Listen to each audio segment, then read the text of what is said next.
কোনো একটা কাজ স্টার্ট করা যতটা সহজ, সেই কাজটার ফিনিশিং লাইন বা ডেড লাইন ক্রস করা ততটাই কঠিন।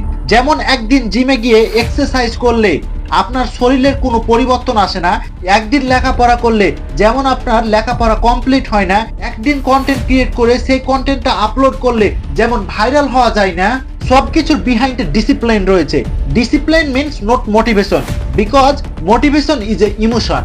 ডিসিপ্লিন থেকে আপনার তৈরি হয় কনসিস্টেন্সি, আর কনসিস্টেন্সির আসল অর্থ হচ্ছে ডিসিপ্লিন।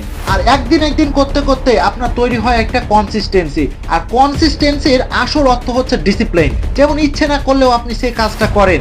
আপনি যে ছোট ছোট স্টেপগুলো পূর্ণ করছেন, 6 মাস পর সেই স্টেপগুলোই এমন এক ভার্সনে কনভার্ট করবে যে আপনার পিছনে আপনার ব্যাকবাইট করতো সে লোকগুলো আপনাকে বলবে, আমি জানতাম সে একদিন ভালো কিছু করবে, আমি জানি যে তার ভিতরে সে ক্রিয়েটিভিটিটা আছে, আমি জানতাম সে ছেলে অনেকটাই পরিশ্রমী, তার দ্বারা সবকিছু সম্ভব।